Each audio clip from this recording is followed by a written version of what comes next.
Baru saja kita melewati hari-hari berubah menjadi pekan, pekan berubah menjadi bulan, bulan menjadi tahun. Apa sebenarnya yang diinginkan Allah dengan perputaran waktu, zaman dan masa ini? Maka Allah katakan dalam Al-Quran, wa tilkal ayyamu nudawiluha bainan nas. Demikianlah hari itu kami pergantikan silih berganti di hadapan manusia. Tujuannya tidak lain tidak bukan liya'lamallahu alladhina amanu, karena Allah ingin menguji siapa yang imannya tetap ada.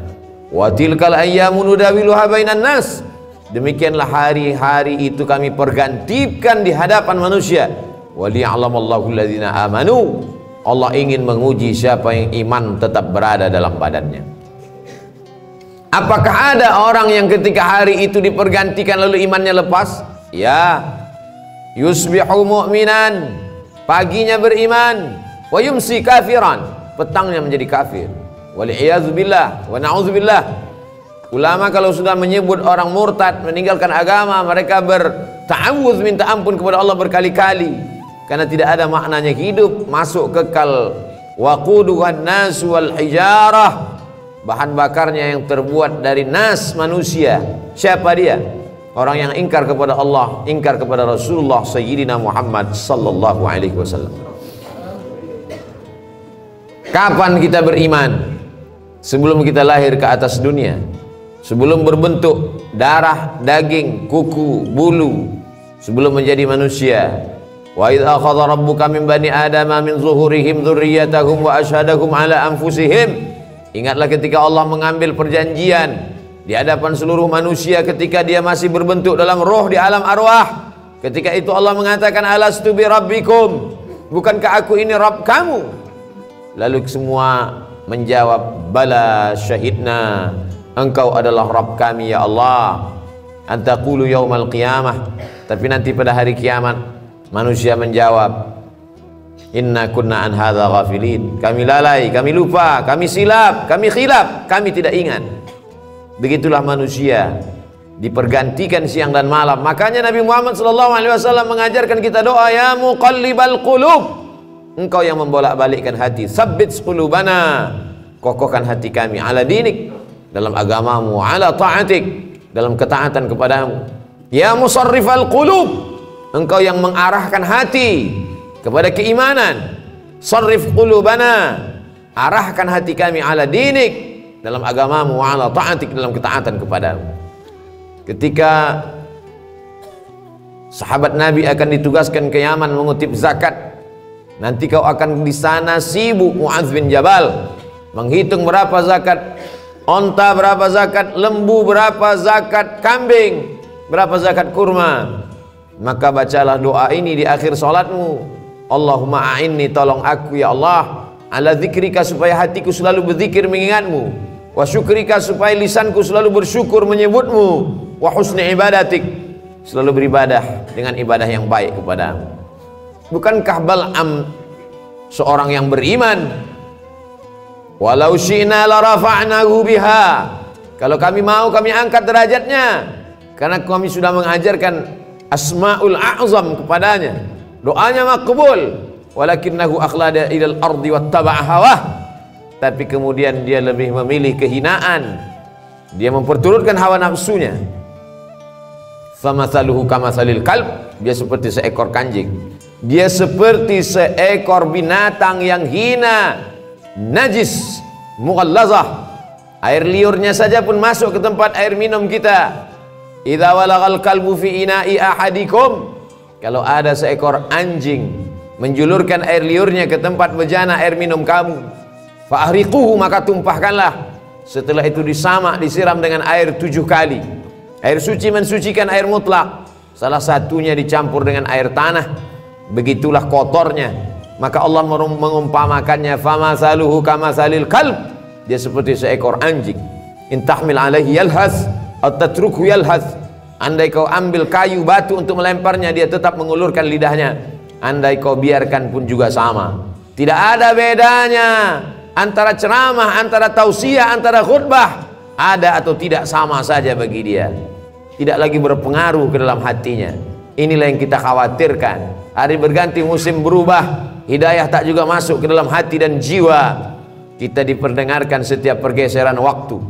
Ketika terbit fajar, fajar shadiq, fajar kadhib. Ketika terbit fajar, dikumandangkan azan, asyhadu an la ilaha illallah. Masuk ke telinga, masuk ke tangkai jantung, masuk ke otak, ke ubun-ubun, mengalir ke mata, ke telinga, ke tangan, ke kaki, masuk dalam aliran darah. Lalu kemudian ketika tergelincir matahari, kembali kita dengar asyhadu an la ilaha illallah. Ketika petang matahari mulai redup, kita kembali mendengar asyhadu anna muhammadar rasulullah. Ketika tenggelam matahari, nampak syafaq ahmar, rona merah di tempat tenggelamnya matahari, kita kembali berkata asyhadu an la ilaha illallah. Ketika sempurna malam gelap, masuk isya sebelum tidur malam, kita kembali mendengar asyhadu an la ilaha illallah. Mengapa? Mengapa setiap pergeseran waktu kita diingatkan? Agar kita istiqamah. Al istiqamah khairum min alfi karamah. Satu istiqamah lebih baik daripada 1000 karamah. Idza ra'aitar rajul, kalau kau lihat ada orang yatiru fil hawa, terbang di atas awan, yamshi 'alal ma, berjalan di atas air, la taghtar, jangan tertipu, jangan terpukau, karena iblis setan pun mampu melakukan itu. Tapi pandanglah bagaimana istiqamah. Man syabba alaihin, man syabba ala syai'in syabba alaih. Siapa yang membiasakan diri pada waktu mudanya, maka dia akan terbiasa pada waktu tuanya. Pepatah kita mengatakan Allah bisa karena terbiasa. Kalau terbiasa datang saat kumandang azan, sudah duduk di masjid menunggu saat-saat waktu mustajab berdoa, tak sabar hati ingin menantikan khatib naik ke atas mimbar, rindu ingin mendengarkan bacaan qari imam, maka sesungguhnya hati sudah mendapatkan hidayah. Kalau memang kita meminta hidayah, kita sudah Islam, ayah kita muslim, ibu kita muslimah, kenapa kita minta ihdinas siratal mustaqim, berikan kami hidayah? Hidayah apa lagi? Hidayah terbagi dua. Hidayah Islam, kita sudah muslim, lahir di tengah keluarga muslim, ayah muslim, ibu muslimah, lahir diazankan, walimah diakadkan. Lalu kenapa kita masih minta 17 kali sehari semalam? Hidayah supaya tetap dalam iman dan Islam, hidayah supaya terbuka pintu hati mendengar tausiah, hidayah supaya datang ke masjid sholat berjamaah, hidayah supaya menolong fakir miskin, yatim dan du'afa. Banyak orang menyepelekan, mengesampingkan hidayah. Berapa banyak orang yang terlahir di tengah keluarga la ilaha illallah, tapi mati dalam keadaan su'ul khatimah. Itulah mengapa kita selalu mengatakan Allahumma inna na'udzubika, ya Allah jauhkan kami dari segala yang merusak keyakinan, keimanan kepada Allah subhanahu wa ta'ala. Untuk apa dibuat Allah kita berada dalam waktu ini? Alladzi khalaqal mauta, Allah yang menciptakan mati, wal hayata, Allah yang menciptakan hidup. Untuk apa Allah buat ada hidup, ada mati, ada lahir? Ada orang yang masuk ke dalam liang lahat di menit yang sama, detik yang sama, di rumah sakit yang sama. Ada orang yang lahir ke atas dunia menangis, tapi di kamar sebelah ada orang yang ditangisi karena dia meninggalkan dunia. Untuk apa Allah buat kita berada di relung waktu? Alladzi khalaqal mauta, Allah menciptakan mati, wal hayata, Allah menciptakan hidup, liyabluwakum ayyukum ahsanu amala. Allah ingin menguji siapa yang paling baik amalnya. Tidak dilihat siapa yang paling bagus bentuk tubuh, rupa wajahnya. Tidak dipandang siapa yang paling tinggi jabatan, harta, kehormatan, kemuliaannya. Yang dilihat adalah siapa yang paling baik amalnya. Betapa indahnya orang yang tinggi jabatannya, baik amalnya, dia pakai kekuasaannya menolong agama Allah. Betapa hebatnya orang yang cerdas otaknya, panjang titelnya, hebat kualitas prestasinya, tapi di samping itu dia pakai juga untuk menolong agama Allah. Dunianya dapat, akhiratnya tidak hilang. Sesuai dengan doa yang diajarkan kepada kita, Rabbana atina fid dunya hasanah wa fil akhirati hasanah wa qina adzabannar. Dunianya baik, akhiratnya baik, dan tidak tersentuh api neraka. Untuk apa Allah buat kita hidup di tahun 1443 Hijrah, lalu dibuatnya kita menyeberang relung waktu masuk ke 1444 Hijrah. Waliya'lamallahu alladhina amanu wa yattakhidha minkum syuhada. Dia ingin ada di antara manusia itu yang mati sebagai syahid. menangis Khalid bin Walid di atas ranjang kematian. Kenapa engkau menangis wahai sahabat Nabi yang mulia Khalid bin Walid? Bukankah engkau mendapatkan pahala jihad? Tidak ada satu jengkal pun tubuh Khalid bin Walid yang kosong dari bekas tebasan pedang, tombak, anak panah, panasnya baju besi. Yang kutangiskan, kenapa aku mati di atas ranjang? Kenapa aku mati di atas tempat tidur? Mengapa aku tidak mati syahid menolong agama Allah? Tapi ada orang-orang yang tidak mati syahid tapi dia mendapatkan pahala syahid.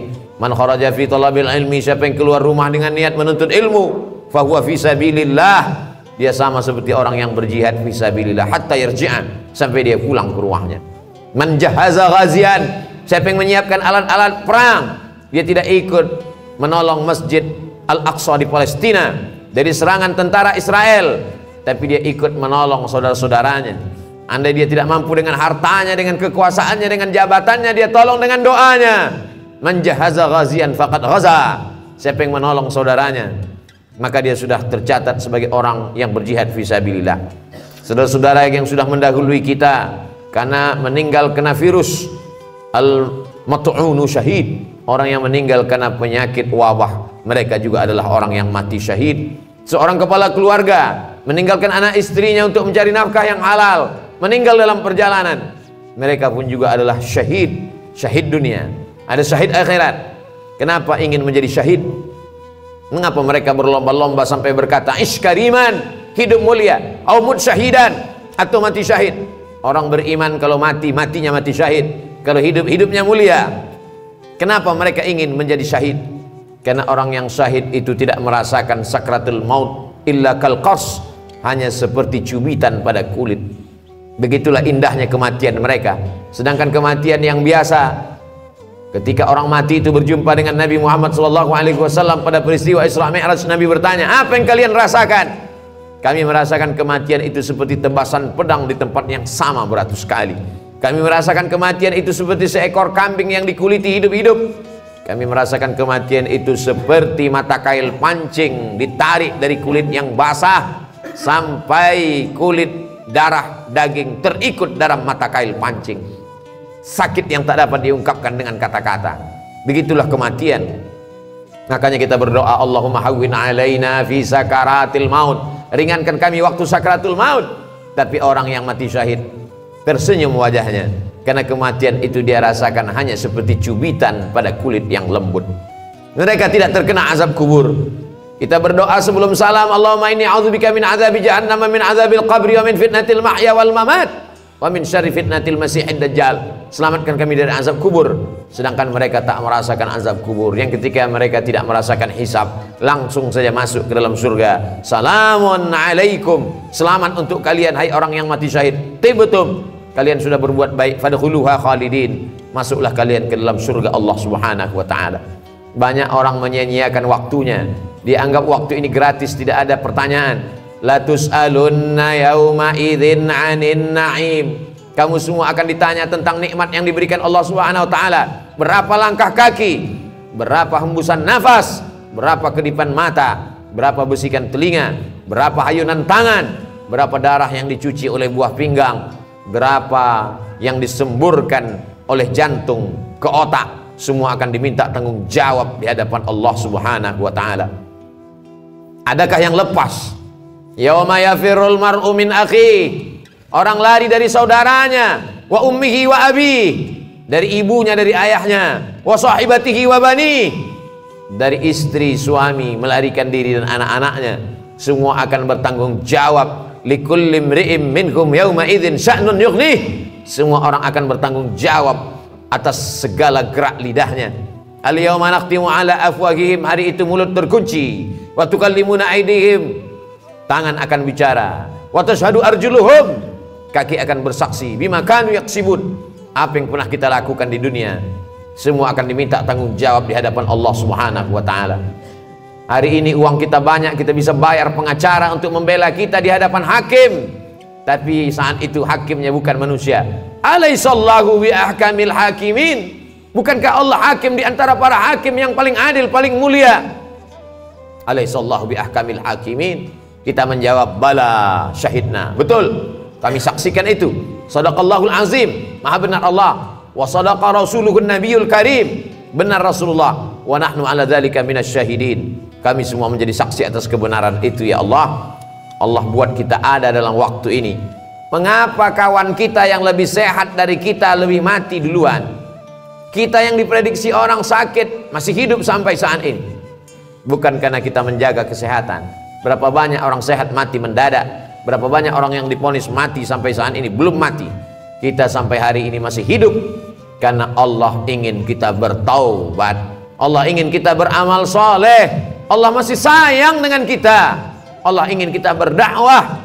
Kita manfaatkan sisa usia yang tak tahu tak kapan akan berakhir. Hidup ini seperti lampu yang ditempelkan di dinding.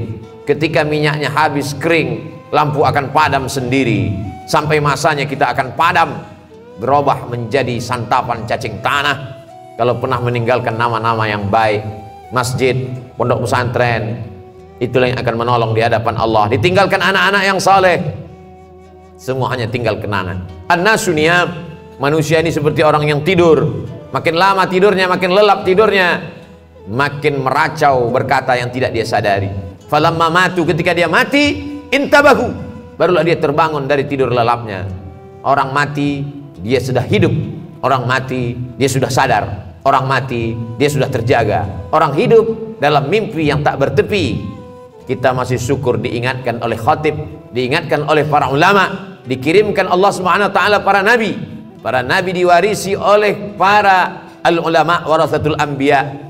Diingatkan bahwa hari silih berganti akan diminta tanggung jawabnya di hadapan Allah.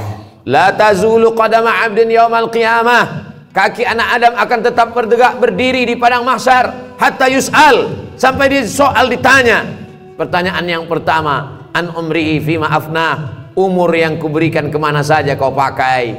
Kalau kita dapat menjawab umur dipakai untuk mengajarkan Al-Quran, maka kita masuk dalam golongan khairukum man ta'allamal Qur'ana wa 'allama. Umur yang kupakai untuk memimpin umat ke jalan Allah, masuk dalam golongan sab'atun yuzilluhumullah, 7 golongan yang dapat naungan Allah yauma la zilla illa zilluh. Hari itu tak ada naungan kecuali naungan Allah. Imamun adilun, pemimpin yang adil. Kalau dapat kita syukuri nikmat Allah, menjadi orang kaya yang dermawan, menjadi penguasa yang mengayomi orang banyak, menjadi ulama yang mengajarkan kebaikan. Andai tidak, jadilah orang yang mendengarkan nasihat yang baik, mengamalkan yang baik, tulus ikhlas kepada Allah Subhanahu wa taala. Itu saja yang dapat menolong. Silakan menjadi orang kaya yang fakir, orang kaya yang bakhil. Kau akan menjadi Qarun, tetap juga mati menghadap Allah. Silakan menjadi penguasa yang angkuh dan sombong. Kau akan menjadi Fir'aun, mati juga menghadap Allah. Silakan menjadi orang yang berilmu, tapi tidak menolong agama Allah. Akan menjadi Bal'am, akan mati juga menghadap Allah. Silakan menjadi orang yang cerdas, tapi tak pernah memperdulikan perintah Allah. Akan menjadi Haman, mati juga menghadap Allah. Orang baik mati, orang jahat mati. Kematian sesuatu yang pasti datang. Isma syi'ta, hidup sesuka hatimu. Fa innaka mayyit, tapi ingat, kau akan mati menghadap Allah Subhanahu wa ta'ala.